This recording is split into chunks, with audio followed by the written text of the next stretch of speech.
विवेक और टीना की शादी को कुछ दिन ही हुए थे।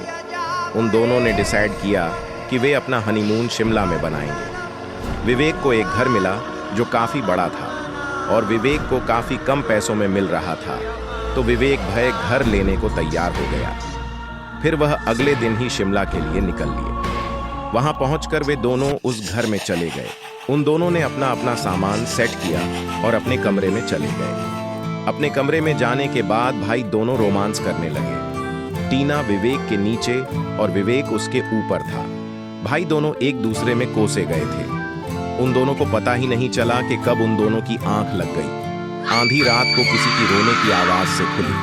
टीना हैरान थी क्योंकि उन दोनों के सिवा इस घर में कोई भी नहीं था। टीना ने अपने ऊपर एक साल डाली और उस आवाज का पीछा करने लगी। उस आवाज का पीछा करते करते मैं उस घर के एक कमरे में आ गई। उसने देखा उस कमरे की खिड़की के पास एक नकाब में एक औरत खड़ी थी। उसका मुंह खिड़की की तरफ था।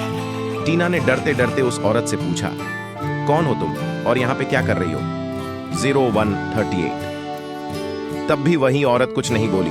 टीना ने हिम्मत बनाकर उस औरत के पास गई और उसके कंधे पे अपना हाथ रखते हुए कहने लगी, कौन हो तुम की तवी बय औरत?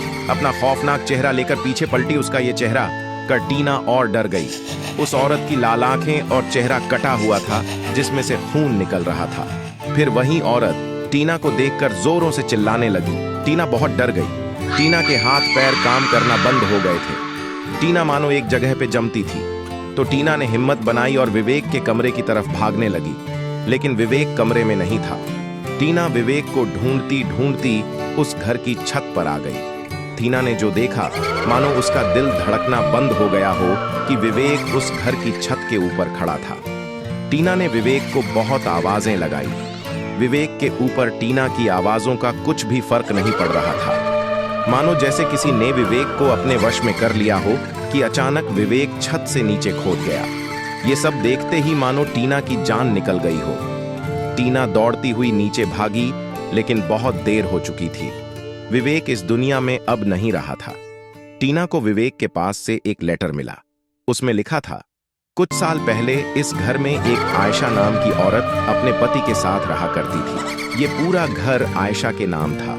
इसलिए जब आयशा अपने घर की छत पर खड़ी थी तब उसके पति ने उन्हें छत से नीचे धक्का दे दिया। ऊपर से गिरकर आयशा की मौत हो गई थी क्योंकि उसका पति ये घर भेजना चाहता था।